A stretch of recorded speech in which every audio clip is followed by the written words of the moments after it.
Si hiciésemos todas las cosas de las que somos capaces de hacer, nos asombraríamos. Thomas Edison. Agradecemos su muy puntual asistencia a este evento para continuar con el segundo día de actividades programadas dentro del Congreso Nacional Desafíos Contemporáneos en la Formación Docente, en el marco del 61º aniversario de nuestra institución, la Escuela Normal de Atlacomulco, profesora Evangelina Alcántara Díaz. Es un gran gusto para su servidor estar a cargo de presentar la conferencia titulada Práctica Docente y Ciudadanía, presentada por el doctor David Jasso Velázquez de la Universidad Autónoma de Zacatecas. A continuación, me permito leer una breve reseña sobre su amplio currículum. David Jasso Velázquez es doctor en Ciencias de la Educación por la Universidad Autónoma de Coahuila, maestro en Docencia y Procesos Institucionales por la Universidad Autónoma de Zacatecas. Posee la distinción de candidato a investigador nacional SNI de CONACYT. Asimismo, es coordinador de la licenciatura en Psicología del Campus Ojo Caliente de la Universidad Autónoma de Zacatecas y profesor investigador en la misma institución. Forma parte del Programa de Desarrollo Profesional Docente, PRODEP, desde 2013, es perfil PRODEP, miembro del cuerpo académico Huasca 214, Psicología, Educación e Instituciones.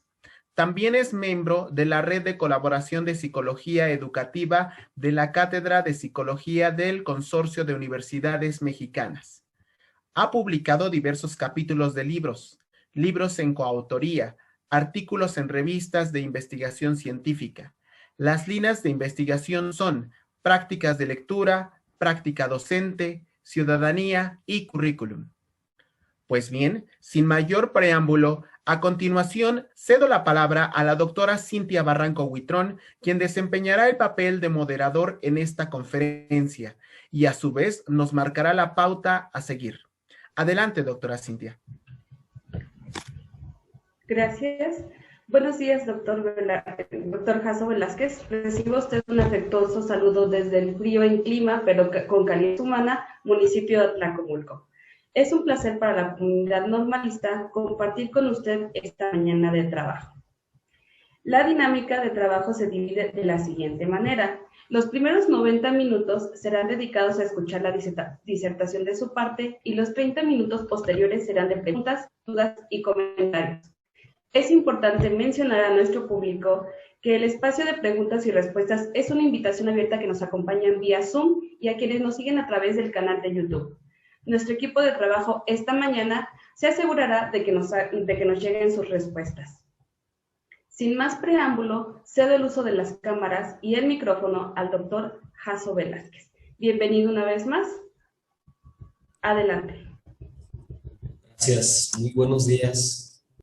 Quiero iniciar primero agradeciendo a la Escuela Normal de Atlacomulco, profesora Evangelina Alcántara Díaz, por supuesto al director de esta institución educativa, al licenciado Juan Jesús Peña Sotelo, y por supuesto hacer un reconocimiento por este esfuerzo extraordinario que el día de hoy está haciendo el cuerpo académico, ciencia y tecnología en el aula y formación docente. ¿Por qué es un esfuerzo extraordinario? Porque la coordinación justamente de actividades académicas que van a trascender en la formación de estudiantes de educación superior y por supuesto a su vez en la formación de los niños y niñas adolescentes de educación básica,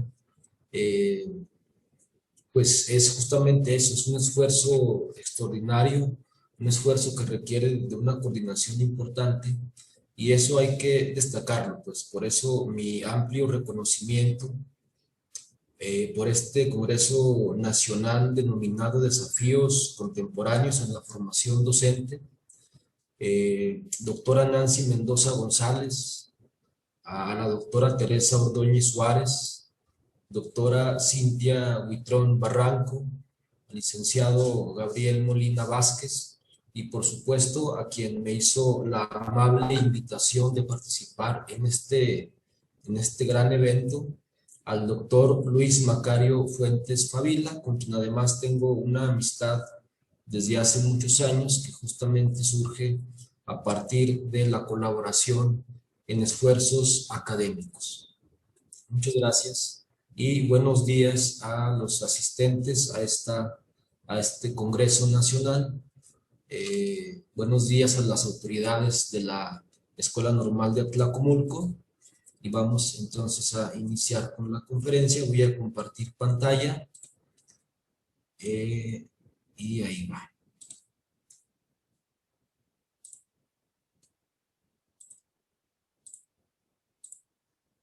Bien. Espero que ya se esté bien. Creo que ya, ¿no?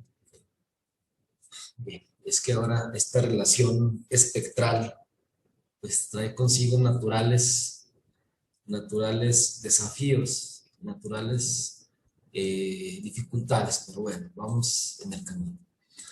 Bien, la conferencia que el día de hoy, el tema que el día de hoy quiero compartirles, se denomina Práctica Docente y Ciudadanía en Educación Superior. Son básicamente los resultados de una investigación que se hizo el año pasado, previo a la pandemia, a la cual el día de hoy asistimos. Presenta un servidor, David Jasso Velázquez. Y bueno, voy a iniciar planteando el problema de esta investigación y hay dos ejes que resultan importantes. Uno es práctica docente y el otro eje es ciudadanía. Para fundamentar el análisis de esta categoría de análisis tan compleja llamada práctica docente, me remití a revisar algunos documentos de Raúl Anzaldúa, de Lidia Fernández, y finalmente pude elaborar una tipología de la práctica docente, pero también retomando a autores como Juan Jacobo Rousseau, Michael Apple, también se revisaron algunos autores como Vygotsky, Piaget, que más adelante vamos a ir revisando, para revisar el constructo de ciudadanía, pero centrado más hacia la educación. Revisamos a Jimeno Sacristán, a Georges Lapassade, a Didier Rancière y a Pierre Bourdieu. Pierre Bourdieu justamente es un teórico en el cual sustento mis planteamientos teóricos. Digamos que todo lo que se va a explicar en un momento pues gira en torno a una teoría que ha planteado Pierre Bourdieu y que vamos a ir revisando. Entonces, lo que estamos haciendo básicamente es revisar de qué manera la práctica docente está a su vez conformando prácticas de ciudadanía en los estudiantes de educación superior. Y es que el concepto de ciudadanía no podemos disociarlo justamente de la formación de nuestros estudiantes de educación superior. Luego ahora se han creado conceptos como ciudadano digital, ciudadano global. Entonces ha sido una categoría de análisis de la ciudadanía que ha irrumpido con fuerza en las últimas décadas. Y bueno, vamos a comenzar revisando cómo definir a la práctica docente y cómo se constituye la práctica docente de los planteamientos teóricos de esta investigación. Aquí elaboré un subtema que se llama práctica docente en educación superior, de la enseñanza tradicional a la conformación de sujetos modernos.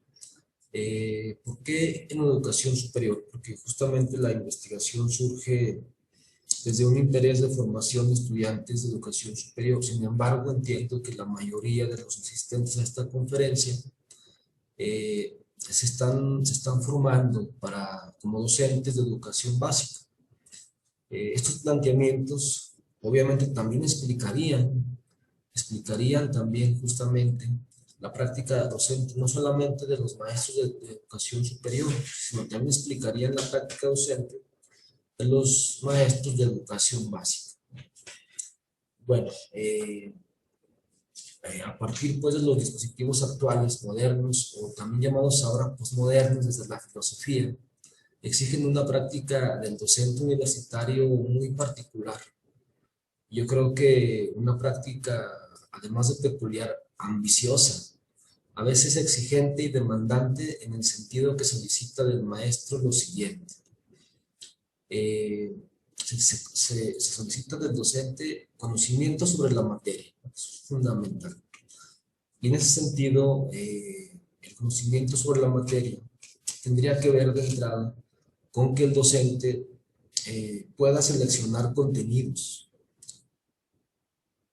Y ahí se pone en liza, pues, conocimiento incluso epistemológico, para que el docente pueda distinguir del conocimiento meramente científico, tal vez de un conocimiento pseudocientífico. También el docente tiene que tener la capacidad, dentro del conocimiento sobre la materia, de distinguir los tipos de contenidos. Ahora hablamos que hay tres tipos de contenidos, que les llaman contenidos conceptuales o contenidos procedimentales o contenidos actitudinales. Entonces el docente en esta primer variable, conocimiento sobre la materia, debe tener pues la suficiente capacidad de distinguir los tipos de contenidos, fundamentalmente de estos tres tipos, ¿no? Contenidos conceptuales, procedimentales o actitudinales. Asimismo, también debe tener la capacidad de relacionar los contenidos o de entender las relaciones entre los contenidos, distinguir los niveles de complejidad de los contenidos y también elaborar una forma de presentar los contenidos a los estudiantes. Entonces, tan solo esta variable de conocimiento sobre la materia pues implica una serie de condiciones para el docente, pues que hasta cierto punto son complejas, pero que seguramente los normalistas, en el caso de los estudiantes de esta normal, ellos tal vez van formándose en estas áreas. Sin embargo, en el campo universitario existen muchos docentes que no tienen una formación normalista, y es ahí cuando se complica. Yo trabajo, pues, ya lo comentaron, en la Universidad Autónoma de Zacatecas, y ahí me doy cuenta que hay muchos docentes que carecen luego de una formación que tenga que ver pues con el área pedagógica, carecen algunos de habilidades didácticas, que justamente eso pues los ha llevado a elaborar ciertos conflictos en este sentido de la práctica docente. Otra variable importante dentro de la práctica docente pues son las habilidades o destrezas pedagógicas, que tienen que ver con cuestiones elementales como organizar y gestionar las actividades al interior del aula, por ejemplo, orientar y dar sentido al aprendizaje, crear un clima socioemocional del aula, explorar y activar los conocimientos previos de los alumnos, y también apoyo en la profundización y elaboración de representaciones más complejas y expertas del contenido de enseñanza y aprendizaje. Las habilidades o destrezas pedagógicas pues sí tienen que ver también con una formación que tenga que ver con cuestiones elementales, pero que yo decía, pues en la universidad hay muchos docentes que no tienen una formación normalista. De hecho la mayoría vienen de otras áreas de especialización. En ese sentido les cuesta pues trabajo poder desempeñar una práctica docente, como decimos, sujeta a los dispositivos actuales, estos modernos o posmodernos, y que vienen a exigir una práctica docente, decíamos, pues muy particular. La otra variable que tiene que ver con relaciones interpersonales, pues también es importante, ¿no? Porque el docente debe más o menos mediar, debe más o menos respetar los límites o las fronteras en la relación con los estudiantes, para que no se pueda luego tomar o no pueda luego interpretarse una práctica agresiva o una práctica luego de acoso, etc. Entonces, algunas variables simples, por decirlo así, de esta variable compleja llamada características de personalidad, sería pues el tipo de relación, si es una relación íntima o superficial, si la relación es personal o es social, o incluso si la relación es una relación amorosa, pues también eso viene conformando pues parte de la práctica docente. Otra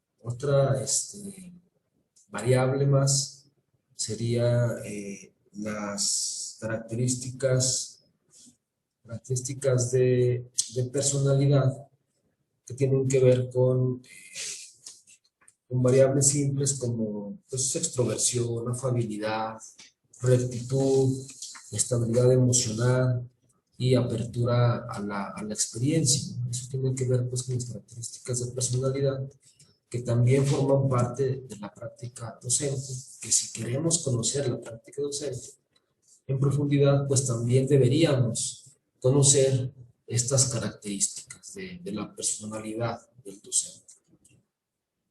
Y una más variable compleja es la relación docencia-investigación. ¿Por qué se incluye esta variable? Porque en educación superior la investigación cobra relevancia en las prácticas de los docentes.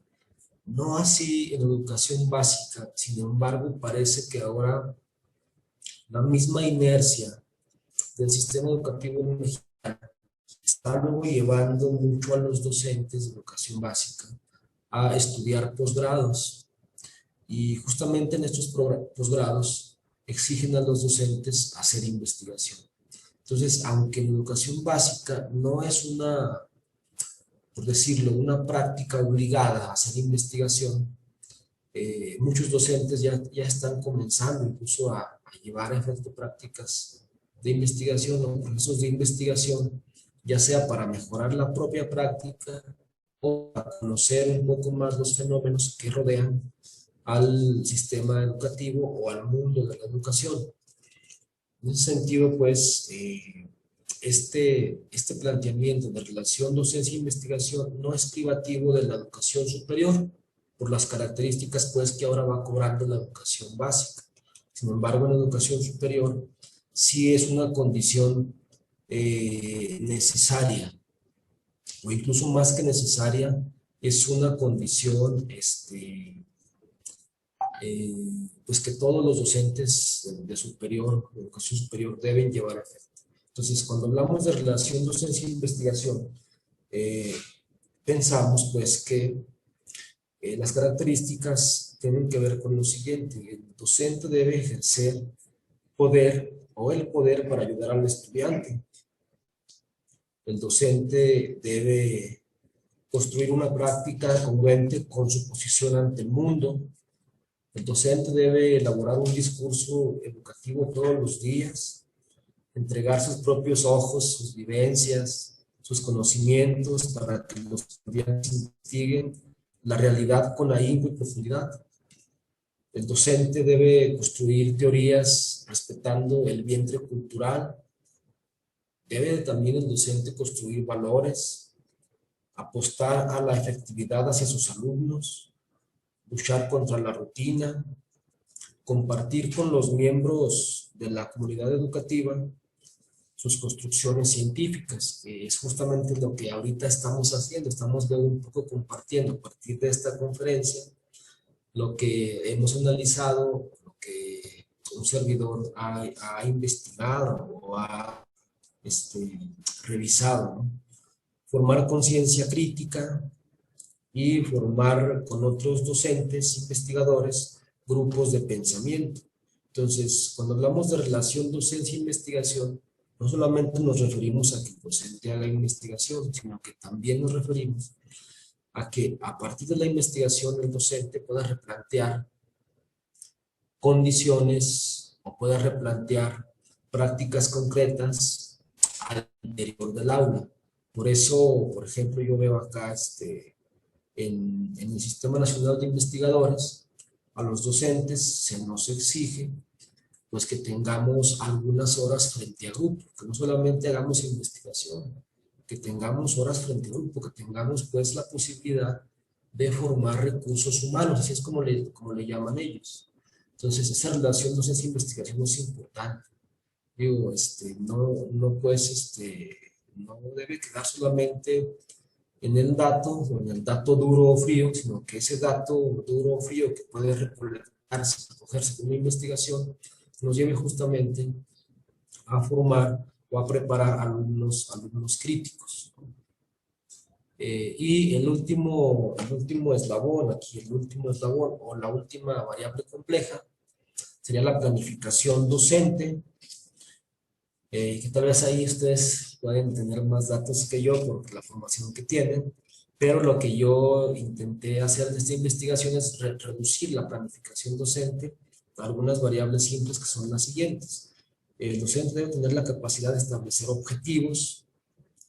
El docente en la planificación debe tener la capacidad de organizar los contenidos, asimismo de planificar actividades didácticas, pensar en recursos didácticos y, por supuesto, el docente dentro de la planificación debe establecer formas de evaluación, tanto cualitativas como cuantitativas, y también formas de evaluación en 3 momentos. En un momento inicial, en un momento formativo y en un momento final. O como también se conoce, debe pensar en una evaluación diagnóstica, formativa y sumativa. Y bueno, esas serían pues algunas de las variables que yo consideré para poder conocer o profundizar en la práctica docente. También comentamos que hay una tipología de la práctica docente, es decir, no todos los maestros llevamos a efecto estas 6 variables, ¿no? Conocimiento sobre la materia, habilidades pedagógicas, relaciones interpersonales, características de personalidad, relación docencia-investigación o planificación docente. No todos los docentes, pues, cumplimos, digamos, desde el deber ser con estas variables, y desde ahí se va conformando justamente una tipología de la práctica docente. Pero la tipología de esta práctica docente está fundada en modelos educativos o pedagógicos. Uno de los modelos es el modelo tradicional, que tenía como premisa fundamental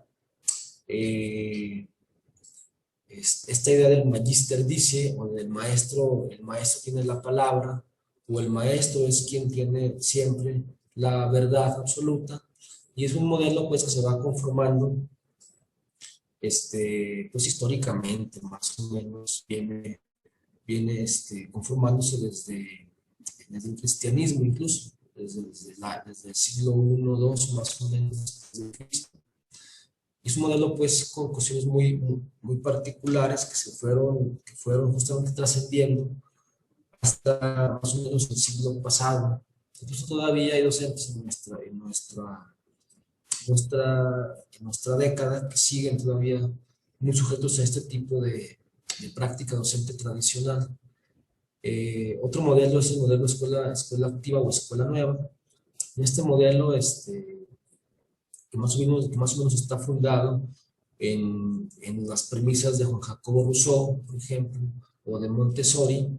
En este modelo, pues el docente comienza a adecuar métodos y procedimientos de estudio a las características de los estudiantes.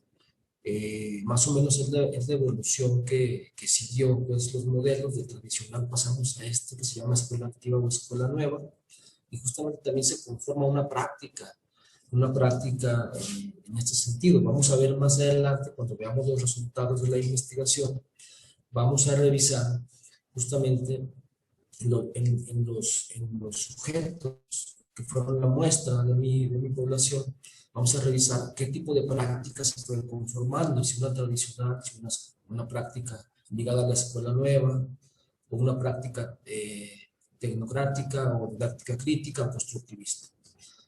Y bueno, otro de los modelos es el modelo de la tecnología educativa, centrado un poco en planteamientos de Skinner, por ejemplo. Y este modelo está permeado por un paradigma de la psicología denominado conductismo, justamente. Es un modelo que todavía cobra auge, por ejemplo, la evaluación cuantitativa emerge mucho de este modelo. Incluso el pase de lista, el hecho de pasar lista en el salón de clase, pues es conductista, ¿no? Pero también este modelo permitió que pudieran emerger algunas formas de enseñanza y también algunas formas de aprendizaje que permitieron pasar justamente a otro modelo que se llamó la didáctica crítica. La tecnología educativa dejó su huella, dejó marca. Todavía seguimos utilizando algunos elementos de este modelo. Sin embargo, es un modelo que veía un poco la práctica docente acartonada, una práctica docente muy mecánica. Pues decíamos, una práctica docente centrada en estímulo-respuesta a partir de una contingencia. Y bueno, también tiene sus bondades, obviamente también tiene sus áreas de oportunidad o sus debilidades. El siguiente modelo es la didáctica crítica, que también, pues decíamos, es un modelo que también va a conformar un tipo de práctica docente.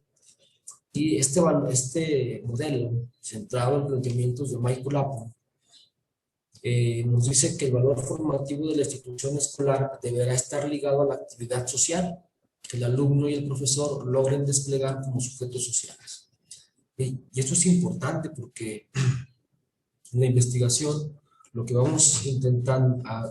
se va a intentar es ligar la práctica docente con la ciudadanía, y entendemos pues que la didáctica crítica nos permite pensar en razones fundamentales para relacionar la educación con la ciudadanía. Entonces, el modelo de didáctica crítica está muy ligado justamente a este constructo llamado ciudadanía. Y ahorita vamos a ver en qué sentido o por qué. El último modelo, también tipo de práctica, es el modelo constructivista. Y es un modelo pues donde confluyen varias teorías, es un modelo muy complejo, ¿no? Tres de las más importantes son la teoría psicogenética de Piaget, la sociocultural de Vygotsky y la cognitiva de Brunner y Ausubel. Es un modelo justamente muy complejo, difícil de comprender, pero es un modelo que también nos da una definición muy clara de la educación, una definición muy clara del alumno, del docente, pero también de la forma en la que se evalúa, de la enseñanza, del aprendizaje. Y es justamente lo que ahora mismo se ha puesto de moda, pero es básicamente una teoría donde un modelo que en algunas teorías en ese sentido. Entonces, bajo esta lógica tendríamos 5 tipos de práctica docente: un maestro tradicional, un maestro ligado a la escuela activa o escuela nueva, un maestro tecnócrata o ligado a la tecnología educativa, un maestro crítico y un maestro constructivista. Y vamos a revisar más adelante pues qué resultados obtuvimos y qué tipo de docente universitario tenemos hoy en día. ¿Por qué es importante? Vamos a comenzar ya a cerrar un poco el tema y vamos a concluir en lo siguiente. ¿Por qué es importante relacionar la educación y la ciudadanía? Bueno, yo aquí doy básicamente 5 razones que me parecen a mí fundamentales para relacionar la educación con la ciudadanía. La primera razón que me parece importante, pues es que existe un paralelismo entre la capacidad creadora de la educación y de la ciudadanía democrática. Entonces, en la escuela indudablemente, y independientemente del nivel educativo, en la escuela siempre se ponen en juego 3 esferas de la ciudadanía. Una es la convivencia y paz, otra es la participación democrática y otra es el respeto a la diversidad. Y no está tan desligado. Hay un documento de la UNESCO que se llama Los 4 pilares de la educación, o la educación encierra un tesoro, de Jacques Delors, que edita la UNESCO, y que ya nos va más o menos dando la idea de por qué la ciudadanía está ligada a la educación, aunque no lo dice justamente o no lo expone de manera explícita el término ciudadanía, pero sí nos va dando en estos pilares de la educación, nos va dando ya elementos que tienen que ver con estas esferas de la ciudadanía democrática, ¿no? Que es la convivencia y la paz, la participación democrática y el respeto a la diversidad. Y claro, también eso se aprende mucho en casa, pero la educación juega un papel preponderante en la conformación de estas esferas. La segunda razón de ligazón fecundante entre ciudadanía y educación reside en que aquella proporciona un marco de referencia, es decir, la ciudadanía proporciona un marco de referencia de normas y valores en función de las cuales debemos pensar y realizar la educación. ¿Por qué decimos esto? Sí, justamente es eso, porque la educación justamente parte de fuentes. Cuando se diseña un currículum, seguramente ustedes lo saben, como futuros docentes o como estudiosos de algún posgrado, cuando se diseña un currículum se parte de un análisis jurídico legal, que le llaman fuentes del currículum, ¿no? Y una de estas fuentes, bueno, son 4 fuentes en el currículum. Una es una fuente socioantropológica, una fuente epistemológica, una fuente pedagógica y una fuente psicológica. Se parte de ahí, previo al diseño de un currículum. Entonces, cuando hablamos de una fuente socioantropológica, nos referimos justamente a los valores sociales, al sistema normativo social, nos referimos al tipo de sujeto contemporáneo, y de ahí partimos para justamente diseñar el currículum. Por eso decimos que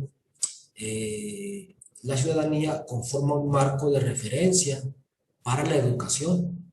Eso permite, pues, seleccionar adecuadamente objetivos y contenidos, así como realizar prácticas coherentes con los principios derivados del entendimiento del sentido de la ciudadanía. Entonces, la ciudadanía también está ligada porque, de hecho, desde que diseñamos el currículum, tomamos en cuenta la ciudadanía, ¿sí?, como esta parte o como esta fuente socioantropológica. Por eso creemos que es importante esta segunda razón. Una tercera razón tiene que ver con que la ciudadanía es una lente a través de la que vemos todo lo que se refiere a lo educativo.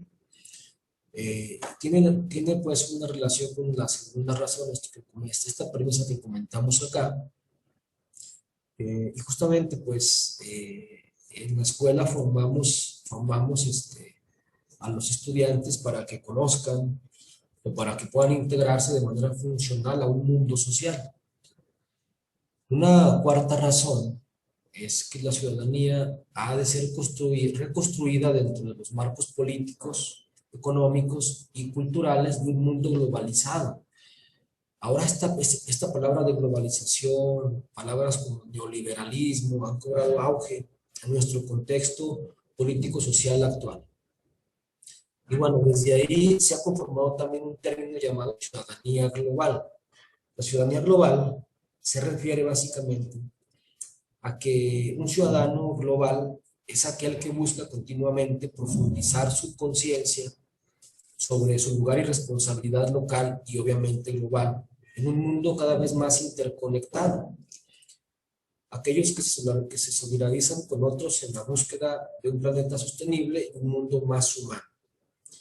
Entonces, la ciudadanía global pues tiene que ver justamente con estos planteamientos que reconocen que el mundo ahora ya no tiene fronteras. Esta práctica que estamos llevando ahorita, donde yo estoy acá en mi casa, ustedes están también en sus casas, tal vez algunos pueden estar escuchando música suave, escuchando mi conferencia, tomando un café de otro país. Esto nos lleva pues a pensar que el mundo ya no tiene fronteras porque podemos estar intercomunicados con cualquier persona o podemos acceder a productos o bienes o servicios de cualquier estado o cualquier país. Y por eso se ha conformado este término de ciudadanía global. Esa sería otra razón fundamental por la cual la educación se relaciona con la ciudadanía. Una quinta y última razón tiene que ver con estar o no educado, según nuestros estudios, se convierte en la llave que permite el ejercicio efectivo y real de una ciudadanía democrática. ¿Por qué esta última afirmación o premisa? Porque justamente la escuela de por sí, o las instituciones educativas de por sí, vienen conformando pues sistemas donde confluyen fenómenos sociales importantes confluyen. Pues, por ejemplo, tenemos un fenómeno que tiene que ver, por ejemplo, con la estructura de los grupos, que tiene que ver con leyes, normas, posiciones, roles. Tenemos también fenómenos como liderazgos que se dan al interior del grupo, toma de decisiones, que se dan también mucho en la educación. Tenemos también la cohesión social entre los miembros de los grupos en la educación. Tenemos también formas de influencia social como el adoctrinamiento, como la persuasión, la sugestión, la imitación. Tenemos también fenómenos grupales que también se dan pues en los grupos, como el rendimiento grupal, por ejemplo, que es un fenómeno también importante. Entonces, por eso, estar o no educado, ser o no instruido, se convierte en una llave que permitiría un ejercicio real de esta ciudadanía.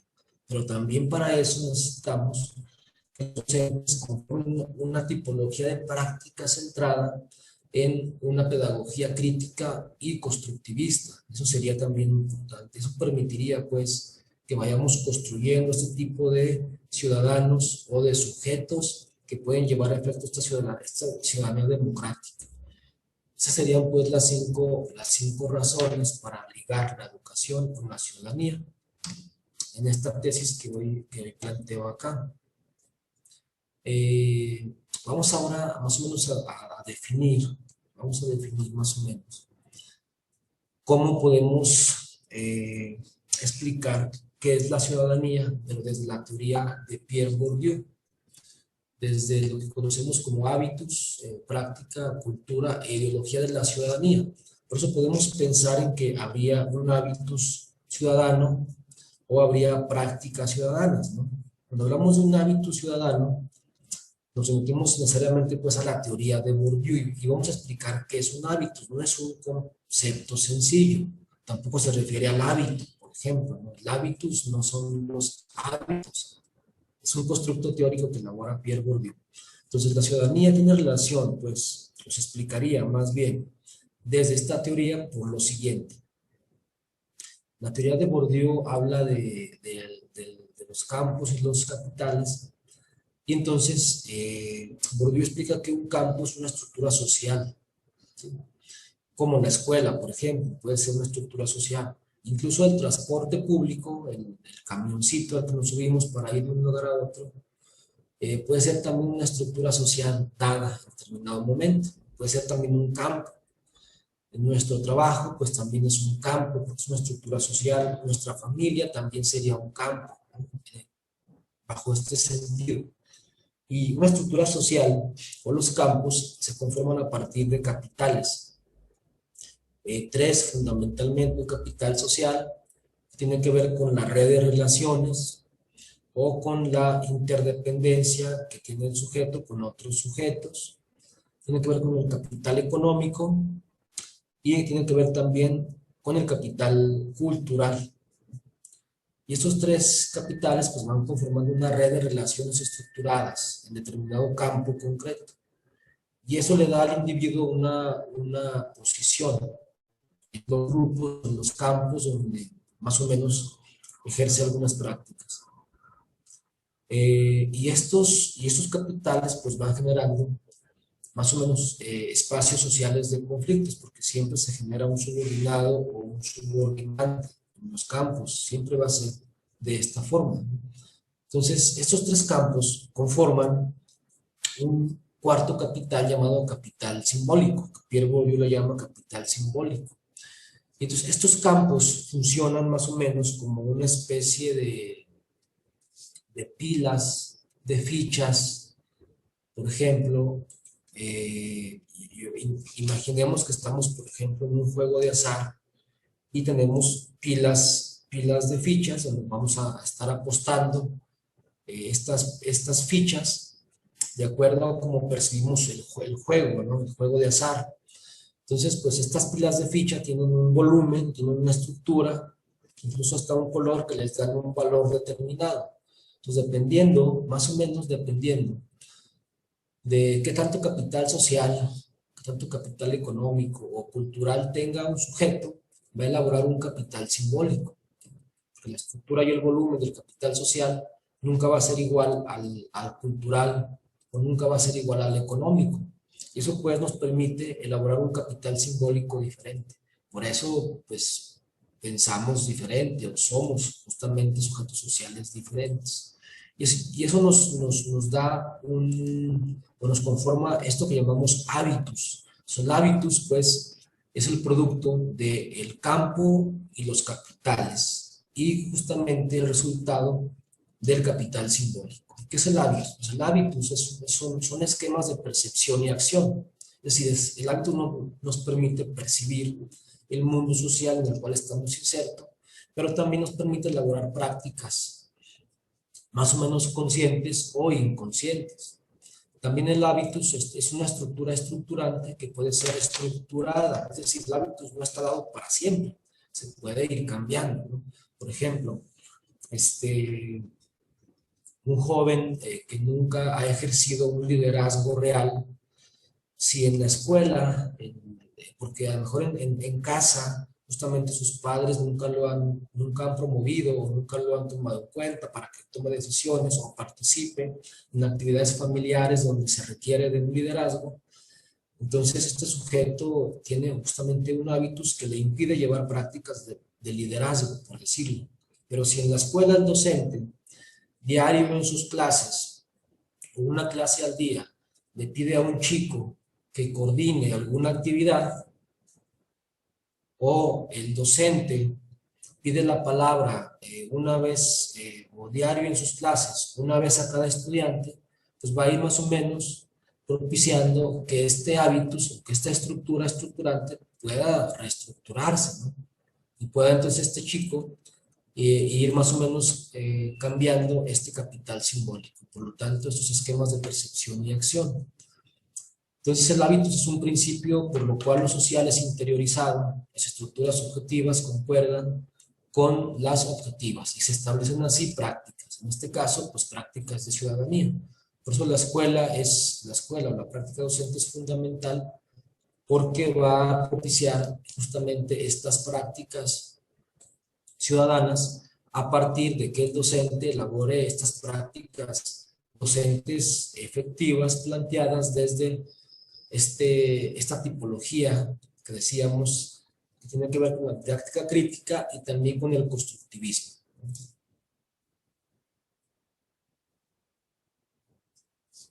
Y bueno, decíamos pues que estos son resultados de una investigación y por lo tanto se va a ir planteando de esta forma. Por lo tanto, esta más o menos sería como el marco o el esquema teórico, ¿no? Bueno, la ciudadanía decíamos que tiene algunas esferas. 3 son las que yo considero para la investigación que realicé, y entonces para poder evidenciar justamente lo que decíamos, este hábito ciudadano, yo me centro en 3 esferas de la ciudadanía. Una es la responsabilidad democrática, que tiene que ver con participación en procesos colectivos de toma de decisiones. ¿Sí? Entonces, si un estudiante toma decisiones en procesos colectivos, pues es responsable democráticamente. Si el sujeto además tiene habilidad para proponer ideas frente a grupos, pero además tiene habilidad para liderar, para representar a otros y para abogar por los intereses de los demás, entonces tendrá una responsabilidad democrática bien constituida. La pregunta sería acá, ¿cuántos de nosotros en nuestra práctica docente promovemos justamente que los estudiantes tomen decisiones de manera colectiva o propongan ideas frente a otros grupos o lideren ciertos procesos? A veces lo hacemos inconscientemente, o a veces no lo hacemos, pero también no lo hacemos justamente porque no nos damos cuenta que es importante. La educación, la escuela, la práctica docente van a permitir pues justamente ir potenciando estas esferas de la ciudadanía. Otra esfera es la valoración de las diferencias humanas, que tendría básicamente que ver con una sola cosa, con la habilidad para confrontar la discriminación por medio de mecanismos democráticos. Eso es sumamente importante. Y eso está muy ligado a un concepto que ahora le llaman inclusión, ¿no? Y que está muy de boga o muy de moda ahora en educación básica. Y una última esfera es la convivencia y paz, que tiene que ver con que los sujetos deben tener habilidades para solucionar conflictos de manera pacífica, deben tener habilidades comunicacionales alternativas a la agresión, habilidades para procesar ideas, escuchar a otros con el fin de llegar a acuerdos. Debe también tener cuidado de otras personas, seres vivos y medio ambiente. Y por supuesto, algo que es sumamente importante y que se ha descuidado un poco en la educación, pues debe tener competencias emocionales para la convivencia, es decir, manejo de ira, de empatía, de asertividad. Entonces, esas tres esferas nos pondrían en una posición justamente de ciudadano. Tendríamos así la forma de llevar a efecto prácticas ciudadanas y un hábito ciudadano enriquecido, ¿no? Tendríamos pues un capital simbólico que nos permitiría llevar a efecto estas prácticas ciudadanas. Un capital simbólico gestado en la educación y gestado en casa, y claro, también gestado pues en la relación social general con otros grupos.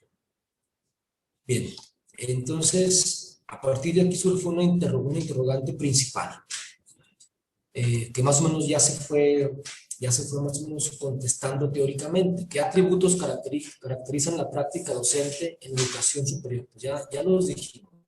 Teóricamente, habrá que revisar en lo empírico cómo se van dando, ¿no?, en la práctica. Y cómo se configura a partir de esta práctica un paradigma de hábito ciudadano en estudiantes de educación superior.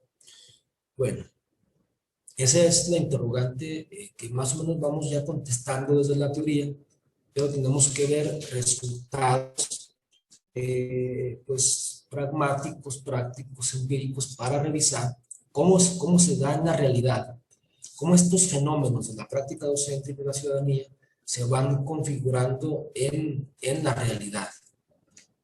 Los objetivos así concretitos que guían esta investigación pues fue analizar descriptivamente la práctica docente, es decir, medir la práctica docente, medir cuántos de los atributos que veíamos anteriormente llevan a efecto los docentes, es decir, revisar si realmente los docentes pues conocen la materia, tienen habilidades pedagógicas, valorar cómo es su relación interpersonal, valorar sus características de personalidad, revisar si hacen investigación o revisar cómo es la relación docencia-investigación, valorar la planificación docente. Entonces, eso nos ayuda pues a describir la práctica docente, midiendo estas variables. Y asimismo también revisar la ciudadanía de estudiantes de educación superior, revisar si los estudiantes, o qué tanto los estudiantes han ido conformando este hábito ciudadano a partir de las tres esferas que comenté hace un momento, que tienen que ver pues con esta idea de la convivencia y paz, de la responsabilidad democrática y del respeto a las diferencias. El otro es correlacionar las variables de investigación de la práctica docente con la ciudadanía, revisar pues si efectivamente la práctica docente influye o incide en algún grado en la ciudadanía, en la conformación de la ciudadanía. Finalmente, construir una propuesta paradigmática entre la práctica docente y la ciudadanía a partir de un análisis factorial exploratorio. Entonces, la investigación, se dan cuenta, tiene un tipo de investigación, tiene un alcance sociocrítico o mixto. no se centra pues solamente en, en, en una investigación cuantitativa, también hay elementos cualitativos porque nos permiten interpretar justamente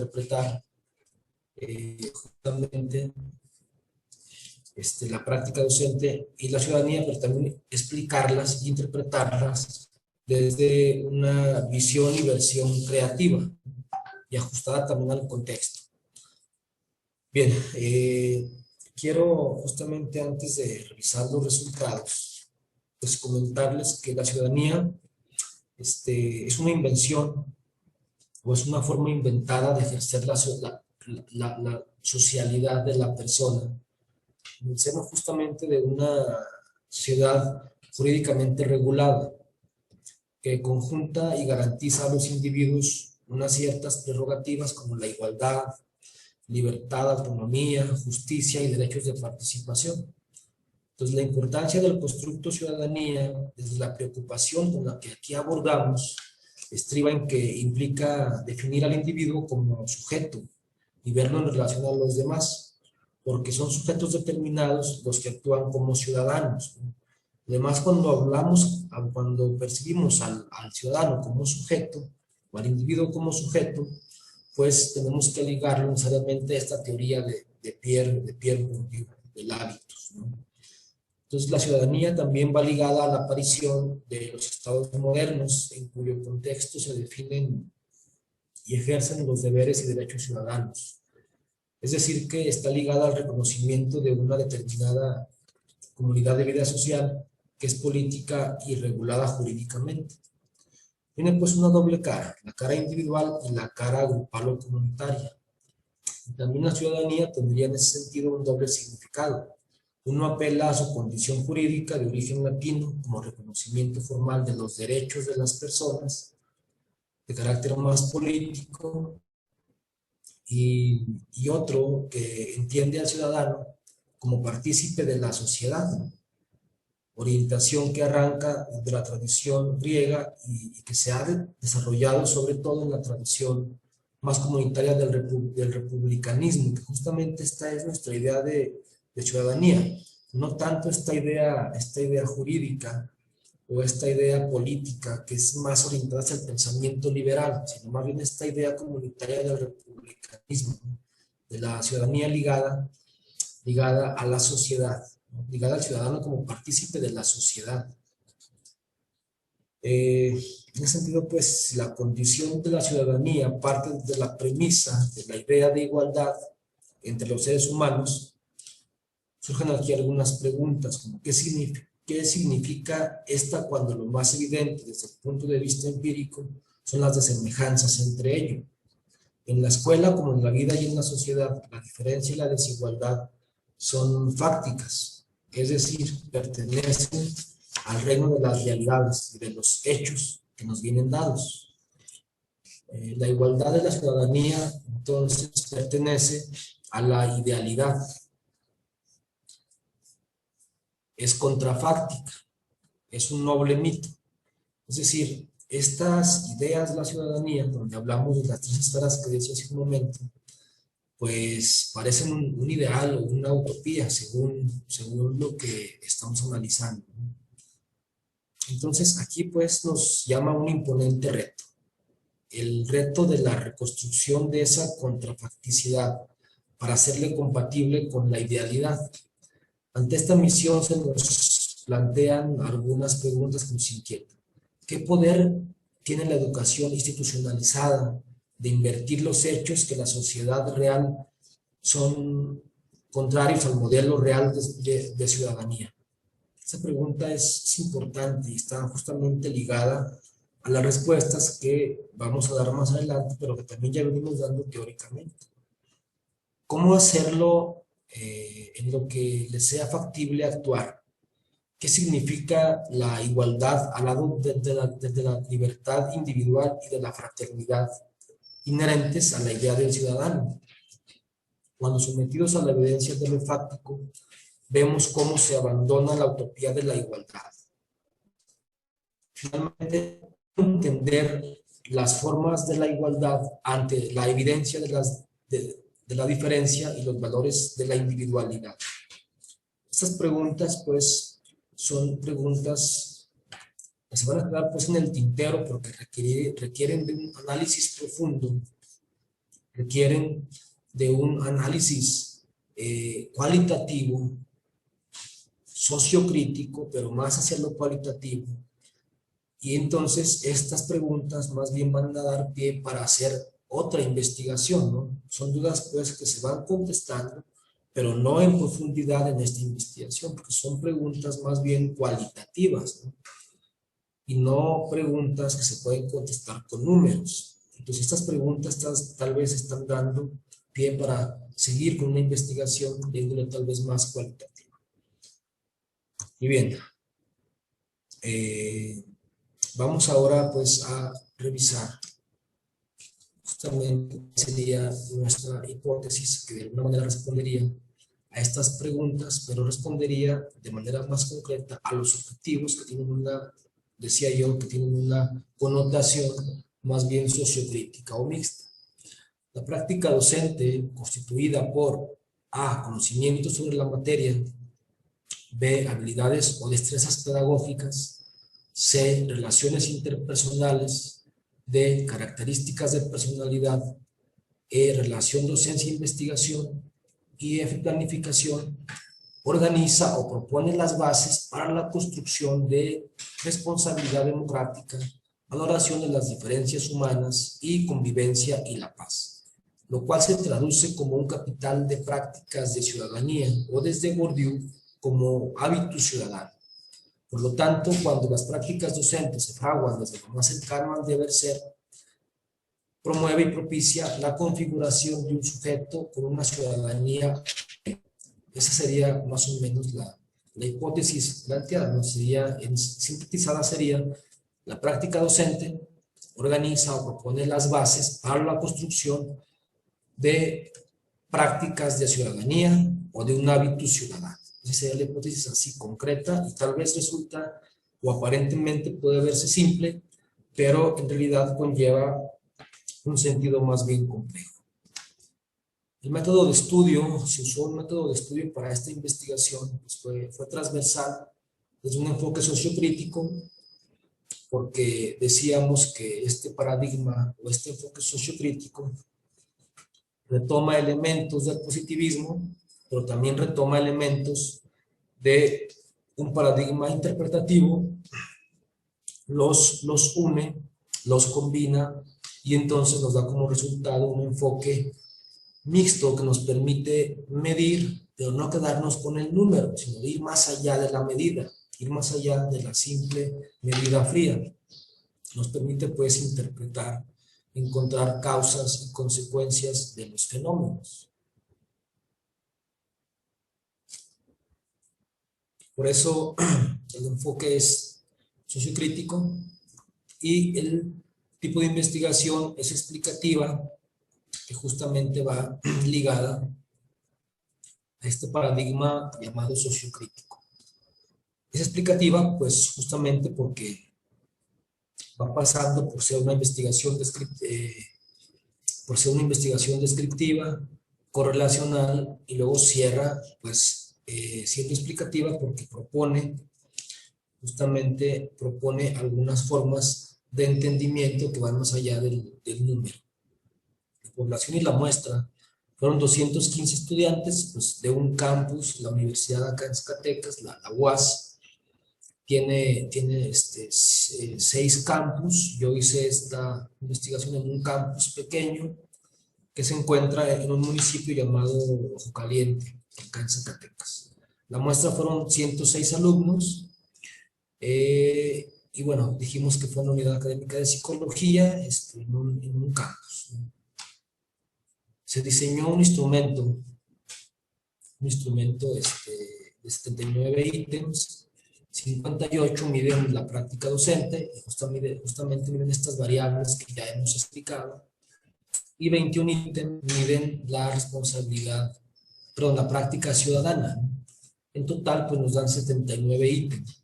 Ese fue el instrumento que utilicé, es una escala, se hizo a partir de una escala de razón, y luego pues los datos se vacían, se hace una matriz de datos en un programa llamado SPSS y ahí corrimos los análisis estadísticos. El primer análisis estadístico fue un análisis de frecuencias, que es el descriptivo.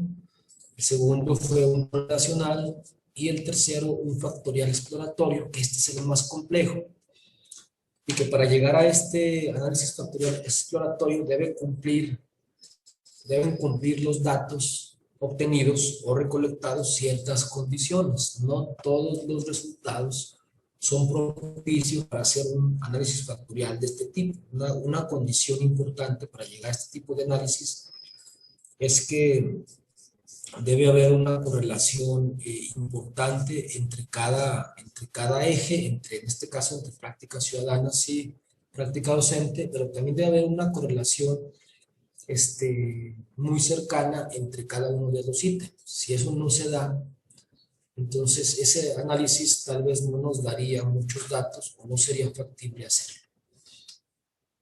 Se hizo un alfa de Cronbach para revisar la confiabilidad, aunque también el instrumento se validó por expertos, y el alfa de Cronbach pues en realidad da un alfa muy propicio, da arriba de 0.9, lo cual es muy bueno, ya arriba de 0.8, de hecho ya es un alfa alto. Vamos a revisar cómo está la práctica de los docentes de educación superior. Y bueno, vemos que hay una área de oportunidad, es decir, la práctica docente en un 64.2% más o menos cumple con las condiciones que decíamos, con conocimiento sobre la materia, habilidades pedagógicas, relaciones interpersonales, características de personalidad y relación docencia-investigación y planificación docente. Si los docentes tienen una práctica docente buena, por decirlo de algún modo. La mayoría de los docentes tienen una práctica docente cercana al deber ser, la mayoría de los docentes, pero un 35.9 no. Pero hay justamente identificado algunas áreas de oportunidad de ese 35.9 que no llegan a este deber ser. Se encuentra una mayor área de oportunidad para los docentes y una es la docencia e investigación. Aunque la docencia e investigación es una condición necesaria, una condición que la universidad les exige a los docentes, pues ahí hay un área de oportunidad porque no todos los docentes tienen las habilidades necesarias o suficientes para hacer investigación. O es posible que la misma institución no genere las condiciones. Eso ya no lo investigué, ya no fui más allá. Lo que sí se identifica es que en un 35.9% hay problemas en la docencia e investigación. Asimismo, también hay problemas en las habilidades y destrezas pedagógicas de los docentes, ya que en la medición de dichas variables se obtienen que los resultados se encuentran o se concentran en el rango de muy bajo y medio. Entonces, esas son áreas de oportunidad que pueden mejorarse, ¿no? Pero yo creo que esto también parece que es a nivel generalizado, es decir, se da en este campus, pero también creo que podemos también generalizarlo. Entonces, habría que revisar eso, habría que potenciar en las universidades y capacitar a los estudiantes en estas dos condiciones, docencia e investigación y habilidades y destrezas pedagógicas. Y esto, pues, si trabajamos esa parte, pues vamos a permitir que el docente, decíamos, pues pueda tener una cátedra pues más centrada en una condición de un mundo real, ¿no? Porque también la investigación, decíamos en ese momento, permite al docente elaborar un discurso con cuestión o ligado a cuestiones epistemológicas que van a permitir comprender fenómenos reales, ¿no? Del mundo real. Eso sobre práctica docente. Entonces, vemos que está más o menos bien, pero hay áreas de oportunidad. Y luego en las prácticas ciudadanas de los estudiantes, pues vemos lo siguiente, vemos que un 36% de los estudiantes no lleva a efecto prácticas ciudadanas como las que planteábamos, prácticas ciudadanas ligadas a la responsabilidad democrática o ligadas a la valoración de diferencias humanas o convivencia y paz, pero vemos que un 64% sí lleva a efecto estas prácticas, más de la mitad, o es un porcentaje, digamos, bastante alto, sí lleva prácticas ciudadanas importantes. Y vemos pues que un poco entonces se liga con el porcentaje anterior de la práctica docente. Parece que hay una relación ahí más o menos interesante, aunque vamos ahorita a ver la correlación que existe, ¿no? Entonces, vemos pues que los estudiantes de educación superior sí tienen, más o menos tienen conformadas prácticas ciudadanas, pero identificamos en este análisis que una variable que nos llama la atención, que tiene que ver con la responsabilidad democrática. Cuando yo veo los resultados me doy cuenta que los estudiantes están muy bajos en la esfera de responsabilidad democrática. Y veo pues que se da una especie de crisis de liderazgos en los jóvenes. Parece que hay una crisis de liderazgo en los estudiantes de educación superior. Es decir, no tienen mucha habilidad para liderar, para representar a otros, para tomar decisiones en procesos colectivos o para abogar por los intereses de los demás. Eso es un área de oportunidad importante en los jóvenes, esta idea de la responsabilidad democrática. Por eso yo digo que parece que hay una crisis de liderazgo generalizada en los jóvenes de educación superior.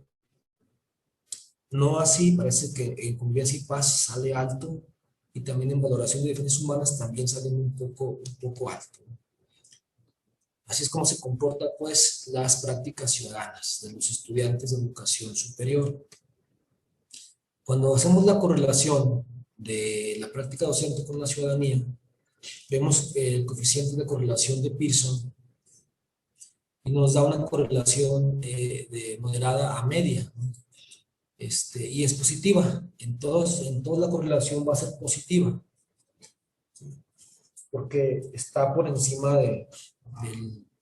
justamente del punto cero y nos da, en todos, nos da más o menos del punto 23 hacia arriba, lo cual es una correlación buena, positiva y buena. Una significancia mayor a 0.05, menor a 0.05, lo cual también es muy bueno y nos da también pues confiabilidad en esta correlación. Entonces vemos pues que si hay una correlación muy buena entre la práctica docente y ciudadanía, y aquí este análisis pues nos permite corroborarlo o comprobarlo. Por ejemplo, vamos a realizar una correlación entre dos variables. Cuando el docente forma conciencia crítica para el análisis de políticas, ideologías, paradigmas, enfoques, presentes o tácitos en el discurso y en la práctica, los alumnos sienten o se perciben como personas influyentes y generadoras de un mayor número de comunicaciones. Entonces, esta correlación es interesante porque nos dice pues que cuando el docente hace investigación, cuando el docente relaciona la investigación con la docencia, pues el docente llega con una forma de conciencia más crítica a la clase, ¿no? Y eso permite que los estudiantes vayan generando un mayor número de comunicaciones entre sus mismos grupos o compañeros y se perciben después como personajes influyentes, ¿no?, en los grupos escolares o en cualquier otro grupo. Entonces, esta relación es interesante, por ejemplo. Hay otra correlación interesante que dice: cuando el docente hace valoraciones de los procesos de enseñanza y aprendizaje mediante el diálogo entre participantes del hecho educativo, los estudiantes sienten o valoran que pueden ser capaces de conducir a sus grupos hacia sus metas. Entonces, estas dos condiciones, bueno, podemos revisar más Pero estas dos condiciones de entrada son interesantes porque nos permiten entender cómo a partir de la práctica docente se van conformando ya algunas prácticas ciudadanas muy concretas, ¿no? Entonces, por eso es importante que los docentes puedan ir conformando sus prácticas un poco ceñidas, un poco asociadas a esto que decíamos de la pedagogía crítica o constructivista, o a este tipo pues de docente crítico o constructivista, ¿no? Vamos a revisar ahora el análisis multivariado, que es el último objetivo de este documento, que tiene que ver con el análisis factorial exploratorio. Análisis multivariado por componentes principales de los ejes práctica docente y ciudadanía. Este análisis es importante porque nos va a permitir encontrar factores que son importantes. Un factor es una especie de variable, o es una especie de constructo que subyace a lo que tenemos acá, que subyace a la descripción de resultados o que subyace a la correlación. Los factores no se pueden ver a simple vista. Hay que hacer un análisis factorial para poder encontrarlos, porque decía, subyacen, están atrás, no se pueden ver, pero ahí están en la investigación y hay que descubrirlos, hay que identificarlos porque nos van a dar elementos importantes para elaborar premisas o para elaborar paradigmas que justamente aún no existen. Entonces, el análisis factorial exploratorio es conveniente, ya que al analizar la matriz de correlación entera, se tiene que el contraste de esfericidad de Bartlett, que es este que estamos haciendo acá, la cual es una prueba estadística, nos dice que hay una buena presencia de correlaciones entre las variables. O sea, aquí lo que hacemos, lo que se hace, esta prueba lo que hace es tomar todas las variables y revisar si están entre sí correlacionadas, ¿no? Si la correlación no es buena, entonces no es conveniente hacer este análisis. Acá encontramos que la correlación sí es buena, por lo tanto es conveniente. Aquí en la tabla se aprecia que la significancia de esta prueba es de 0.00, por lo tanto menor a 0.05, lo que indica que la matriz de correlación de las variables es una matriz de identidad. De igual manera se realizó la prueba de medida de Kaiser-Meyer-Olkin de adecuación de muestreo para contrastar si las correlaciones parciales entre las variables son suficientemente pequeñas y comparar la magnitud de los coeficientes de correlación parcial. Así vemos pues que el Kaiser-Meyer-Olkin se traduce en un 0.86, lo cual indica que el análisis factorial es una buena idea, dado que las correlaciones entre los pares de variables pueden ser explicados por otras variables. Entonces, este cuadro nos permite, este análisis factorial, este análisis de prueba Kaiser-Meyer-Olkin y de Bartlett nos permite entender que se puede llevar a efecto este análisis multivariable.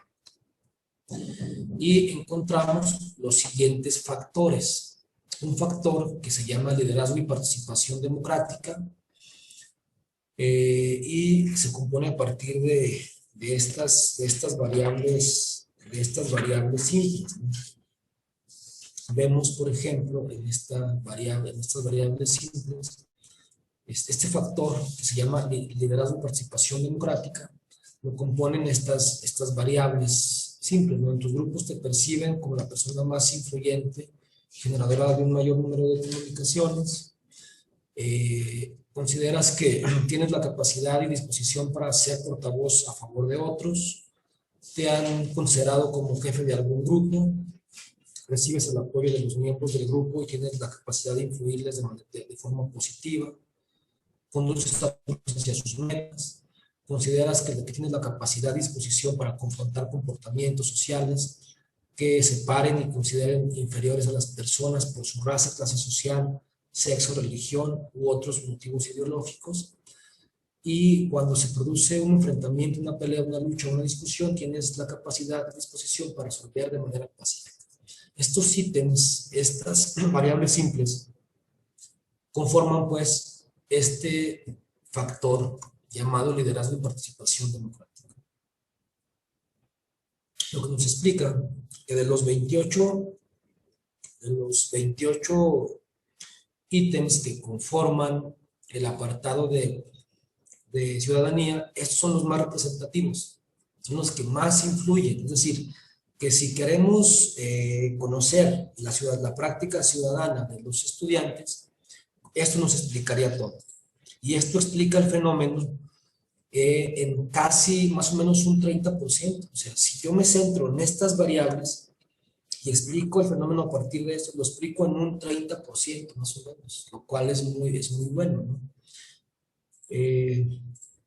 Entonces vemos también que cada variable tiene un coeficiente que supera el 0.5, el más bajo es 0.6. Este coeficiente de hecho es muy bueno porque, como decía, permite explicar el fenómeno en un 30%. Todo el fenómeno que estamos explicando desde el día de hoy. Por lo tanto, este factor es importante, es preponderante. Otro factor que se encontró es uno que se llama pensamiento crítico y docencia. Y este factor tiene algunas variables, son más poquitas que la anterior. Por ejemplo, este factor tiene las siguientes: el docente forma con otros docentes, investigadores, grupos de pensamiento, elabora tendencias educativas, pertenece a su contexto, el docente hace valoraciones de los procesos de enseñanza y aprendizaje mediante el diálogo entre los participantes del hecho educativo. El docente determina si los aprendizajes le han sido significativos y tienen sentido y valor funcional. El docente plantea objetivos, es decir, rasgos observables de desempeño en cada clase. El docente forma conciencia crítica para el análisis de políticas, ideologías, paradigmas, enfoques presentes o tácitos en el discurso y en la práctica. Y vemos también pues que los coeficientes superan el 0.5, lo cual es bueno. Y explica también el fenómeno, más o menos explica el fenómeno en un 22.6. Lo que nos da pues como resultado que entre el factor anterior y este factor explican todo el fenómeno en más del 50%. Lo cual nos dice pues que estos factores son de suma importancia en la investigación.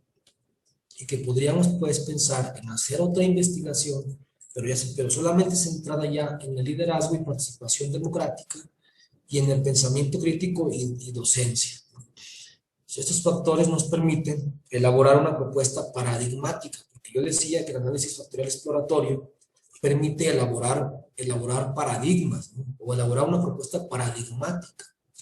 Mi propuesta paradigmática es la siguiente: a partir de la configuración y estructura de la labor docente desde los principios de un modelo ligado a la pedagogía crítica y constructivista, se instituye un sistema de prácticas de ciudadanía, las cuales se concretan en acciones de participación democrática y liderazgo. Es decir, si un docente centra su práctica o elabora su práctica o estructura su práctica desde los principios de la pedagogía crítica y constructivista, entonces va a estar formando justamente estudiantes, o va a propiciar condiciones, o va a crear, decía Bourdieu, o va a crear un campo propicio donde los estudiantes puedan elaborar un capital simbólico que les permitan más o menos representar prácticas de participación democrática y de liderazgo muy concretamente. Esa sería la propuesta paradigmática que emerge y eso nos da un esquema que me parece interesante, porque es un esquema que nos permite entender la interdependencia entre la práctica docente y la ciudadanía. Este esquema, pues, digamos, sintetiza toda la investigación, porque nos explica por qué la ciudadanía y la práctica docente son interdependientes. Es decir, que la práctica docente sin ciudadanía pues, no puede coexistir, y a la inversa, ¿no? La ciudadanía no puede existir o coexistir sin la práctica docente. O sea, hay una especie de relación dialéctica entre la práctica docente y la ciudadanía. Entonces, la práctica docente tendría un factor importante que sería el pensamiento crítico y docencia. La práctica docente se sintetiza en un solo factor llamado pensamiento crítico y docencia. O sea, que eso es sumamente importante en el contexto actual en la práctica docente. Debemos tener los docentes un pensamiento crítico, y el pensamiento crítico está ligado a la investigación, mucho a la investigación. Y aquí hay algunas características de ese pensamiento crítico. El docente debe formar con otros docentes investigadores grupos de pensamiento, elaborar tendencias educativas que son pertinentes a su contexto. El docente, para que también sea crítico, pues debe hacer valoraciones de los procesos de enseñanza y aprendizaje mediante el diálogo entre los participantes del hecho educativo, es decir, entre los estudiantes. El docente determina si los aprendizajes le han sido significativos y tienen sentido y valor funcional.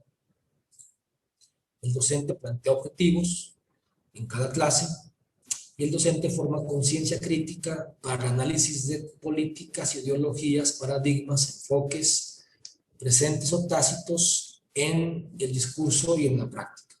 Entonces, el pensamiento crítico se sintetiza en estas características. Y un docente que hace esto, pues va a permitir que los estudiantes puedan ir construyendo una ciudadanía, ligada, decíamos, a la participación democrática y al liderazgo. ¿Y qué variables, características habría en la participación democrática y liderazgo? Bueno, decíamos, si un docente elabora su práctica desde el pensamiento crítico, tiene que ver con esas condiciones que decíamos acá en los recuadros azules de la parte derecha de la pantalla.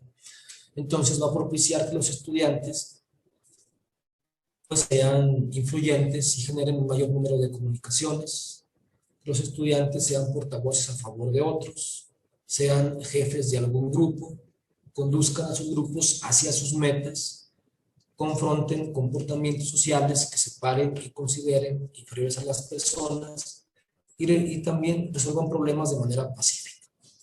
Entonces, este esquema pues explicaría el paradigma que estamos proponiendo a partir de esta investigación.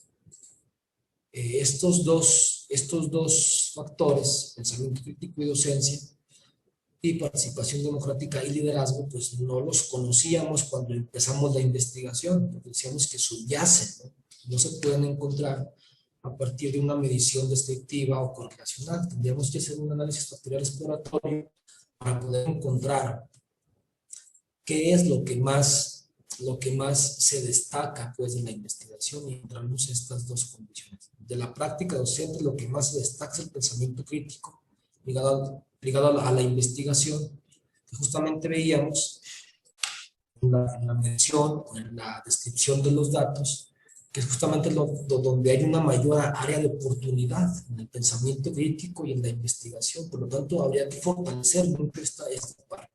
Entonces, lo que encontramos pues es que ese 34% de docentes que no cumplen con esta práctica pues tienen una deficiencia en esta parte, en el pensamiento crítico y en la investigación. Y los estudiantes, ese 34% de estudiantes que también no ejercen prácticas ciudadanas, pues decíamos que el problema está en esta crisis de liderazgo y de participación democrática. Los estudiantes no ejercen liderazgos y no participan democráticamente en procesos colectivos al interior de sus grupos, no solamente del grupo educativo, sino de los grupos sociales en general, ¿no? Bueno, las conclusiones son las siguientes, para ir cerrando, creo que estamos en tiempos todavía. A partir de la configuración y estructura de la labor docente, desde los principios de un modelo ligado a la didáctica crítica y al constructivismo, en la cual se funda el pensamiento crítico en la docencia, se instituye un sistema de prácticas de ciudadanía, las cuales se concretan con acciones de participación democrática y liderazgo. Esta conclusión es fundamental, es importante, porque nos permite entender pues la relación concreta entre la práctica docente y la ciudadanía. Y bueno, decíamos pues, como conclusión, factor denominado pensamiento crítico y docencia, el cual es una parte esencial en la práctica docente, en la educación superior, se configura a partir de que los profesores realicen las siguientes prácticas: la formación de grupos de pensamiento con otros docentes investigadores y elaboren tendencias educativas que son en su contexto pertinentes, que hagan valoraciones de los procesos de enseñanza y aprendizaje mediante el diálogo entre los estudiantes, directivos, colegas. Asimismo, determinen si los aprendizajes han sido significativos y tienen sentido y valor funcional. Planteen objetivos en cada clase y formen una conciencia crítica para el análisis de políticas, ideologías, paradigmas, enfoques presentes o tácitos en el discurso y en la práctica. Eso pues es lo que los docentes deben hacer. Deben centrarse justamente en esto para poder potenciar esta ciudadanía. Es decir, ya no tienen que centrarse en todo lo que veíamos anteriormente, porque es mucho, ¿no? Es decir, cuando vemos la práctica docente, tiene muchas variables simples que considerar y decimos, híjole, caray, hasta nos da más o menos, los que somos docentes decimos, pues cómo nos exigen tanto, ¿no? O sea, está muy difícil poder llevar todo ese efecto. Pero cuando decimos, bueno, para la ciudadanía, si hacemos estas 5 cosas, vas a permitir que tus estudiantes puedan ejercer ciudadanía plena, pues ya se reduce, ¿no? Se vuelve a lo mejor no más cómodo, pero sí más práctico el hecho, pues, de llevar a efecto estas condiciones para poder generar este campo que llama Bourdieu y propiciar este hábito ciudadano en los estudiantes. Cuando los docentes ponen en lisa las variables anteriores, crean una estructura que permitirá justamente que los estudiantes estructuren prácticas de ciudadanía centradas en la participación democrática y el liderazgo. Es decir, habrá elementos que permitirán ir estableciendo condiciones desde la educación superior para que se forme un hábito ciudadano en los estudiantes. Dicho hábito se caracterizaría por las siguientes prácticas: alumno, educación superior, influye y genera un mayor número de comunicaciones, es portavoz a favor de otros, se asume y juega el rol de responsable en algún grupo, conduce a su grupo hacia sus metas, confronta comportamientos sociales que separen y consideren inferiores a las personas y finalmente resuelve problemas de manera pacífica. Estas serían las conclusiones de esta investigación denominada práctica docente y ciudadanía en educación superior. Y que yo decía, puede de algún modo generalizarse también a educación básica, porque realmente la práctica en su esencia, la práctica docente en su esencia, no dista mucho de la práctica docente de educación básica, y la ciudadanía de jóvenes con niños tampoco dista mucho, aunque sí convendría en algún momento hacer la investigación en educación básica para ir también encontrando estos factores que subyacen y poder revisar si efectivamente en los niños la ciudadanía se puede generar a partir del liderazgo, ¿no? Porque vemos que en la educación superior la ciudadanía se genera o se gesta a partir de prácticas de liderazgo concretas, ¿no? Y la práctica docente en la educación superior se gesta a partir mucho de la elaboración de un pensamiento crítico. Entonces, estos son los 2 factores importantes que emergen de la investigación y que espero pues que estas breves notas o que esta charla o que estas notas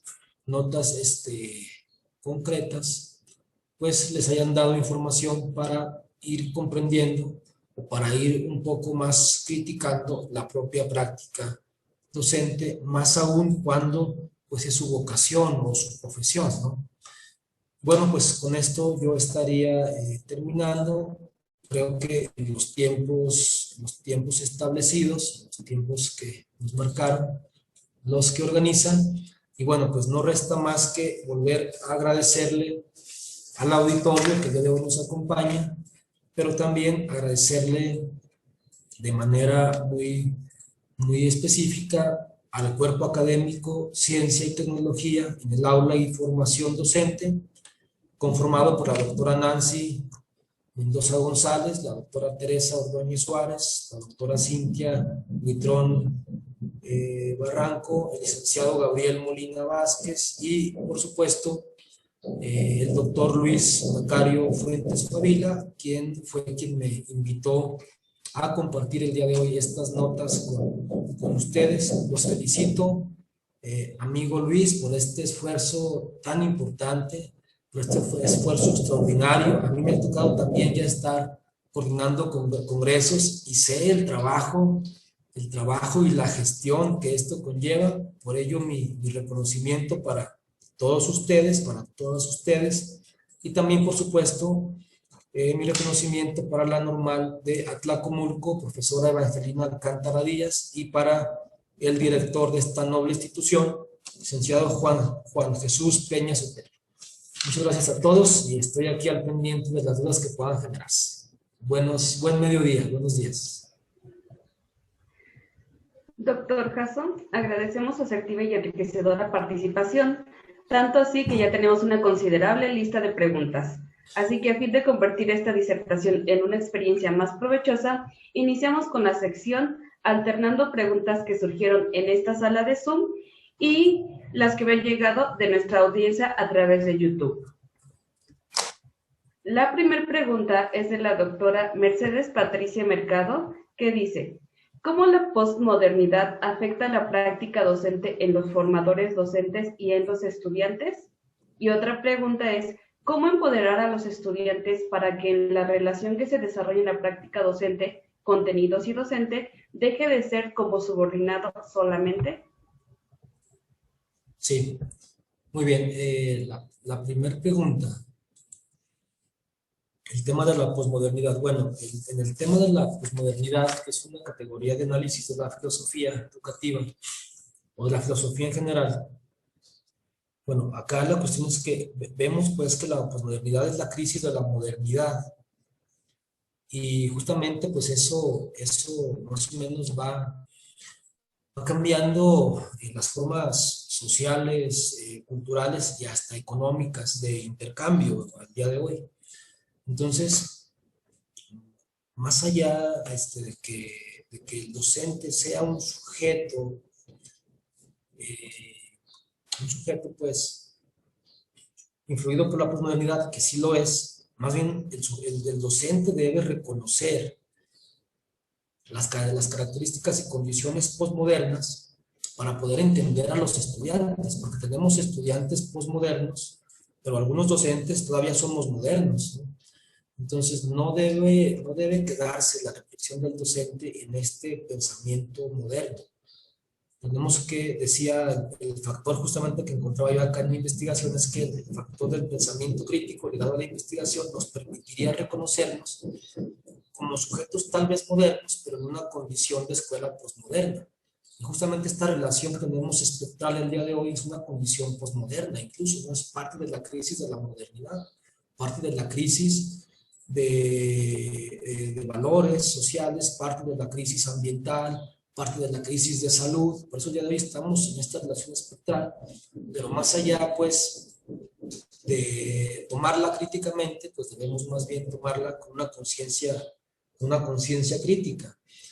Y por eso yo he visto también ahora mismo mucha investigación que tiene que ver con el tema del COVID y con el tema de la pandemia. Mucha investigación que ha surgido, y eso es bueno, que nos permite situarnos en una posición crítica, tal vez moderna, pero crítica hacia la posmodernidad, ¿no? La pregunta número 2, ¿cómo empoderar a los estudiantes?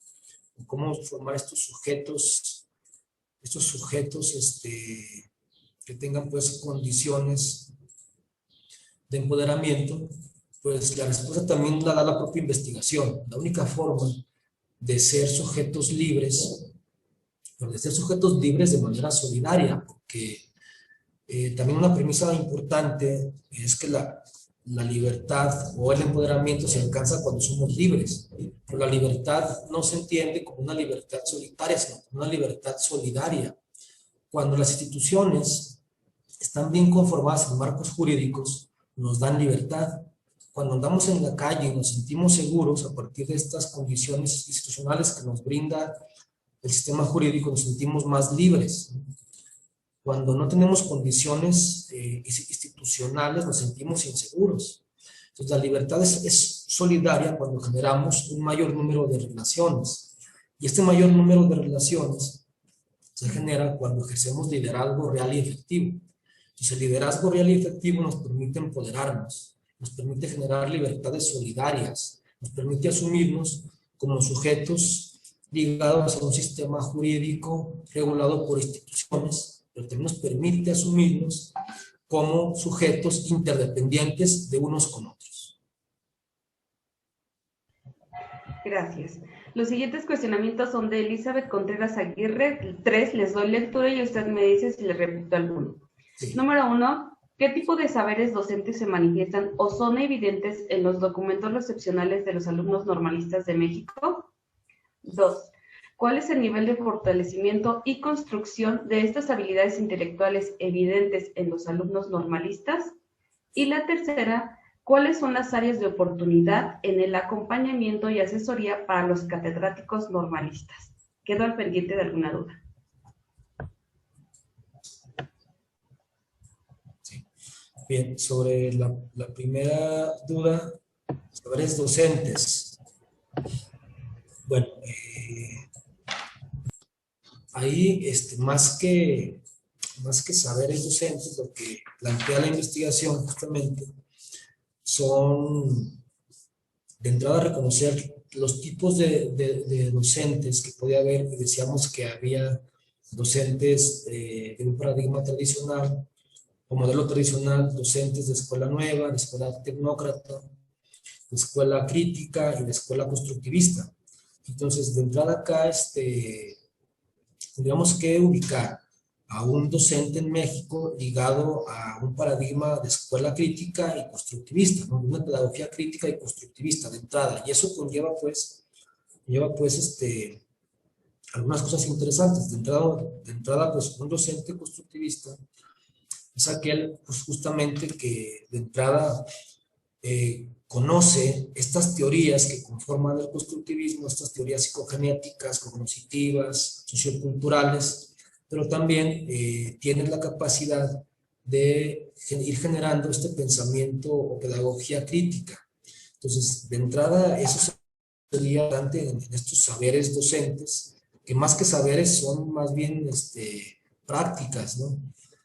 Y lo otro es que al tener más o menos conformada una práctica docente ligada al constructivismo y a la pedagogía crítica, pues tendríamos que pensar en que el docente pues conoce la materia, debe conocer la materia, tiene habilidades pedagógicas, tiene balance entre relaciones interpersonales, sus características de personalidad también le permiten tener una relación con los estudiantes importante, debe hacer investigación y pues debe planificar la docencia de forma efectiva también.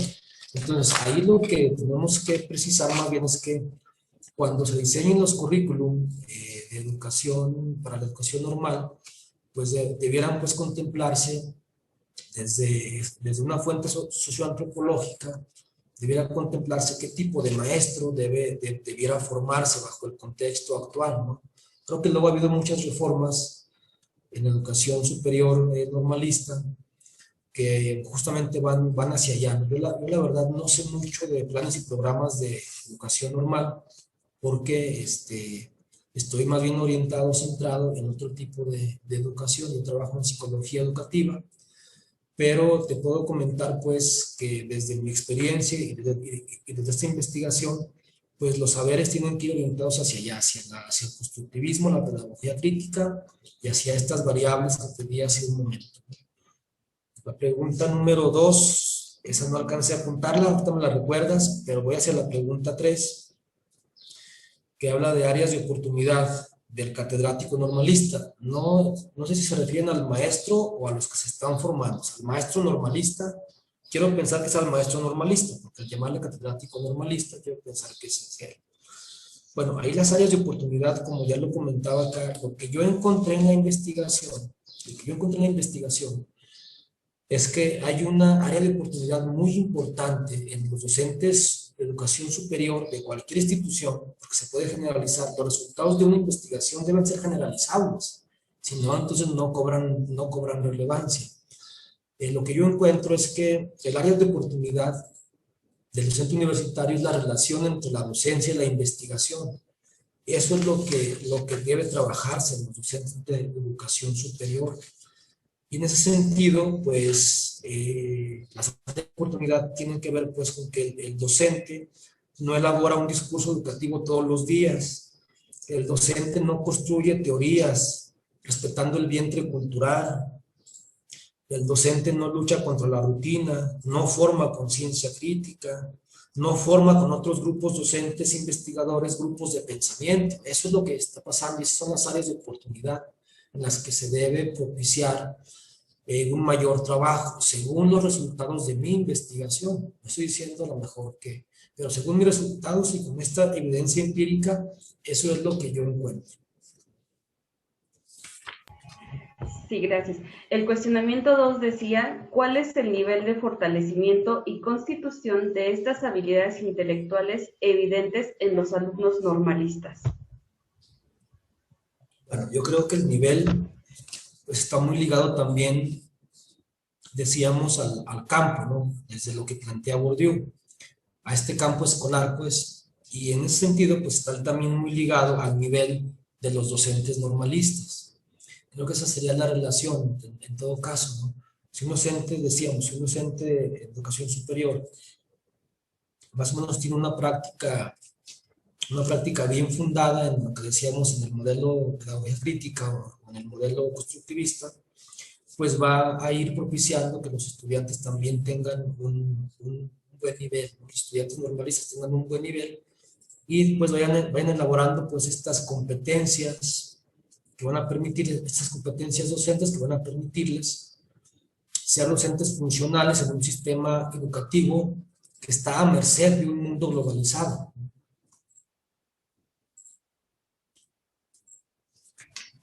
Perfecto. Sí, gracias. El maestro José Raimundo Sánchez nos envía 3 cuestionamientos, de los cuales uno con sus aportaciones anteriores ya ha sido contestado y resta la siguiente pregunta. ¿Cómo es la práctica docente del profesor de educación superior respecto a la dimensión didáctica? ¿Y qué de la formación pedagógica influye su práctica docente? Sobre la primera pregunta, creo que son dos preguntas en una. Sí, pues mira, acá lo que yo ubico también es que los docentes de educación superior no tienen justamente pues una formación pedagógica y tienen debilidad y generalmente piden mucha ayuda siempre, o por eso también luego los docentes van formando prácticas muy tradicionales o muy rutinarias. Los docentes de educación superior carecen de destrezas que les permitan organizar y gestionar actividades al interior del aula, por ejemplo. Luego les cuesta dificultad generar climas socioemocionales al interior del aula, aunque acá en psicología, por ejemplo, eso no es un problema tan grave porque en psicología educativa o clínica, pues los docentes sí tienen formación sobre cuestiones socioemocionales y fue ahí donde yo me di con docentes de educación superior, pero en la unidad académica de psicología. Entonces veo, por ejemplo, que están muy bajos en la forma de organizar y gestionar actividades al interior del aula, pero sí tienen mucha forma de cómo organizar un clima socioemocional, por ejemplo, al interior del aula. También tienen, por ejemplo, unas dificultades pedagógicas para profundizar y elaborar representaciones más complejas y expertas del contenido de enseñanza y aprendizaje. Eso es lo que yo más o menos identifico en relación a las bases pedagógicas o didácticas de los docentes, ¿no?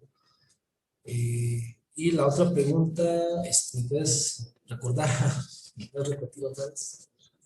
Creo que eran 2 en 1, ¿verdad? Sí, claro, sí, eran 2 en 1. Decía, ¿y qué de la formación pedagógica influye su práctica docente? Formación pedagógica. Bueno, pues es justamente esto, ¿no? Pues, vamos, pues, los docentes, pues, decíamos, organizan y gestionan actividades, orienten y den sentido al aprendizaje, elaboren climas socioemocionales, exploren y activen conocimientos previos de los alumnos y apoyen en la profundización y elaboración de representaciones más complejas, ¿no? Que no se queden pues en representaciones simplistas del contenido de enseñanza y aprendizaje. Tiene que ver con eso, pues. Perfecto. Elizabeth Contreras Aguirre, de la Benemérita Centenaria Escuela Normal de San Luis Potosí, agrega 2 cuestionamientos más. ¿Cuáles son las áreas de oportunidad en el acompañamiento y asesoría para los catedráticos normalistas? Y la segunda, desde lo viable y lo plausible, ¿cuáles serían sus recomendaciones para transformar las prácticas docentes de los catedráticos normalistas? Esos tips nos interesan mucho. Sí, muy bien. Bueno, creo que se puede contestar con una sola respuesta a ambas. Además, creo que una ya le hemos abonado un poquito. Bueno, pues es que vuelvo otra vez a los resultados más o menos de la investigación. Y decíamos que el factor que encontramos, que es un factor pues importante y que subyace pues, que no se veía, cuando hacemos este análisis estadístico lo encontramos, y que es importante para determinar una buena práctica docente, decíamos que es justamente el pensamiento crítico. Entonces, esa sería una recomendación de entrada, no solamente para los docentes normalistas, no solamente para ellos, sino para cualquier docente universitario, para cualquier docente de educación superior. El pensamiento crítico ligado justamente a las siguientes recomendaciones, pues que el docente forme con otros grupos, con otros docentes, investigadores, grupos de pensamiento. Eso es importante, pero no solamente que formen los grupos, sino que también elaboren tendencias educativas pertinentes. En ese sentido, cuando hablamos de una tendencia educativa, hablamos de que debe elaborar más o menos reestructuraciones al currículum de educación superior, ¿no? A lo mejor una reestructuración al currículum en el tercer nivel, ¿no? que es el programa, porque es difícil que reestructuremos el primer nivel, que son los propósitos u objetivos generales, o que reestructuremos el segundo nivel, tiene que ver con la secuenciación de contenidos, pero sí podemos reestructurar el primer nivel, tiene que ver con las programaciones o las planificaciones, o un cuarto nivel, que es la planificación. O sea, ahí sí podemos más o menos, ahí sí podríamos pues hacer algo, ¿no? En esa tendencia educativa, o también estas tendencias pues se pueden crear algunos diplomados, especializaciones que tengan que ver pues con estas tendencias educativas, que sean adecuadas al contexto. También pues que el docente haga valoraciones de los procesos de enseñanza y aprendizaje mediante el diálogo entre los participantes del hecho educativo, pues, que son directivos, docentes, administrativos, los mismos alumnos.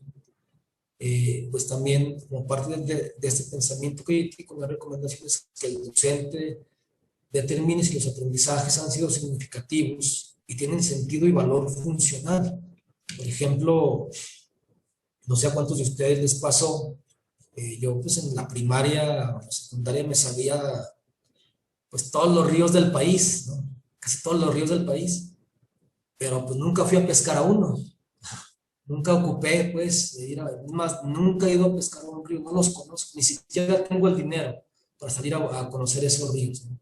Entonces, habrá que revisar, pues, en ese sentido, hasta dónde es significativo y funcional y tiene un sentido, pues, justamente este aprendizaje. El docente debe estar más o menos pensando en eso siempre. El docente plantea objetivos que sean observables, en cada clase, los rasgos de desempeño observables en cada clase, y objetivos, decíamos, tengan que ver con lo conceptual, procedimental y actitudinal. Y pues finalmente la otra recomendación es que el docente forme una conciencia crítica para el análisis de políticas, ideologías, paradigmas, enfoques presentes o tácitos en el discurso y en la práctica. Sería más o menos esa la respuesta. Agradecida. Nos queda tiempo para un último cuestionamiento. La docente en formación Rocío Bernal Moreno, alumna del primer semestre de la licenciatura en Enseñanza y Aprendizaje del Español, nos envía el siguiente cuestionamiento. ¿Cómo es que las prácticas ciudadanas colaboran en la formación y el desarrollo integral de los estudiantes normalistas?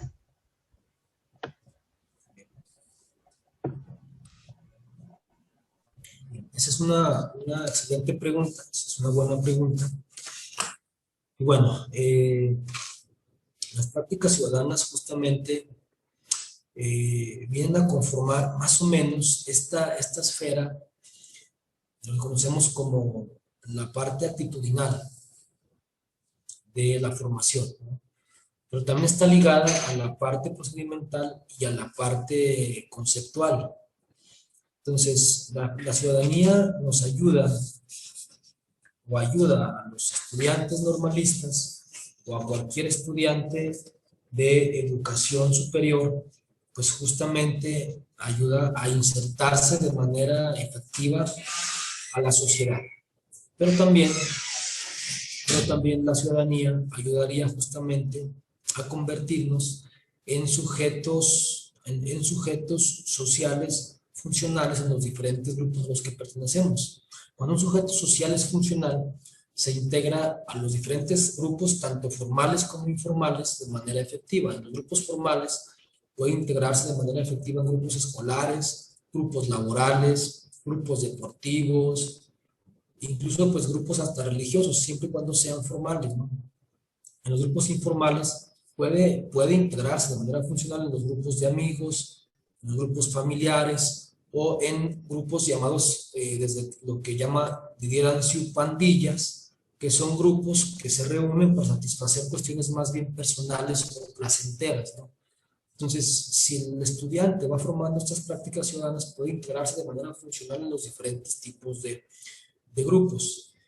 Y eso, decíamos, justamente, pues va formando a un sujeto que puede lograr esta libertad solidaria, decíamos hace un momento, esta libertad solidaria que nos permite, pues, que muchos dependan de nosotros, pero que también nosotros dependemos de muchos. Es una interdependencia al interior de los grupos. Y eso permite, fundamentalmente, que exista un rendimiento y una madurez grupal. Eso es en lo que coadyuva las prácticas ciudadanas en los grupos. Cuando hay una ciudadanía plena en los grupos escolares, va a haber madurez grupal. Y si hay madurez grupal, hay ejecución, hay rendimiento grupal, es decir, se cumplen las metas de los grupos para los cuales fueron formados dichos grupos. Entonces, la ciudadanía ayuda, pues, a que los grupos sociales puedan ir cumpliendo sus metas para los cuales fueron creados, ¿no?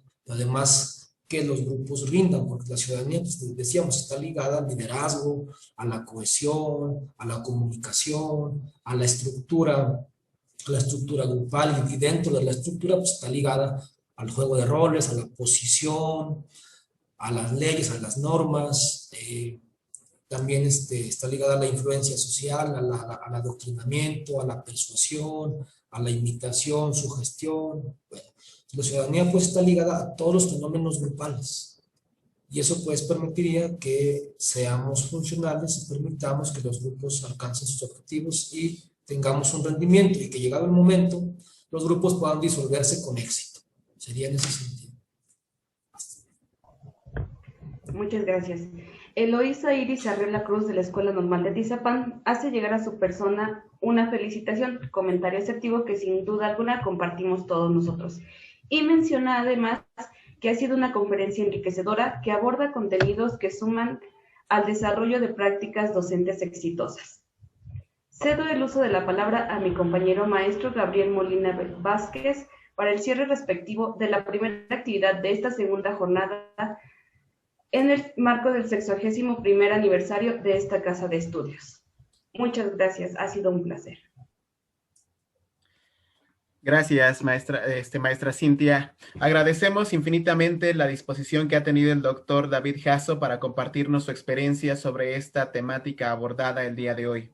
Sin duda alguna, ha quedado de manifiesto que la educación, y de manera más concreta la práctica docente, tiene entre sus propósitos esenciales preparar a cada generación para ejercer su ciudadanía de manera apropiada, tanto en un contexto local como global.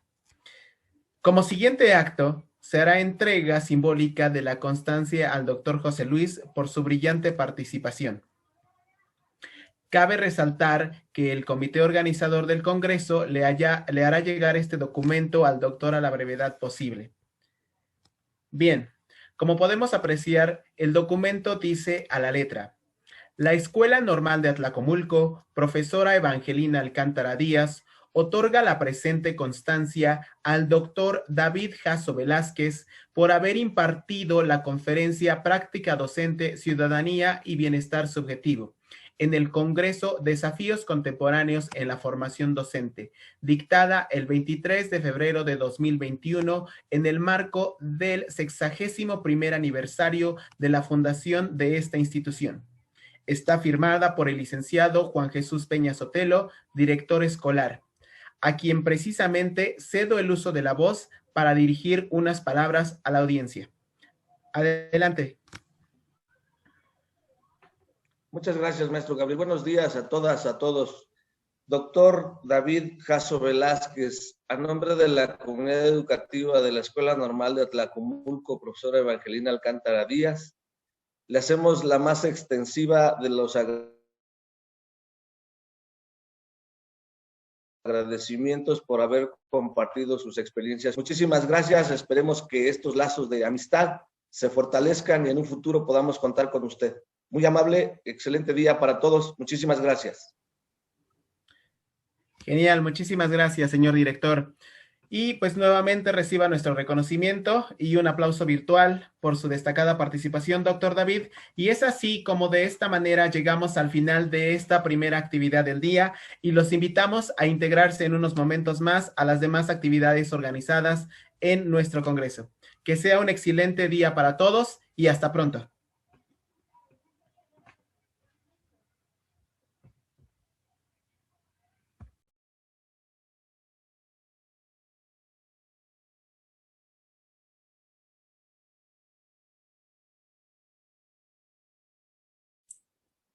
Gracias por la invitación.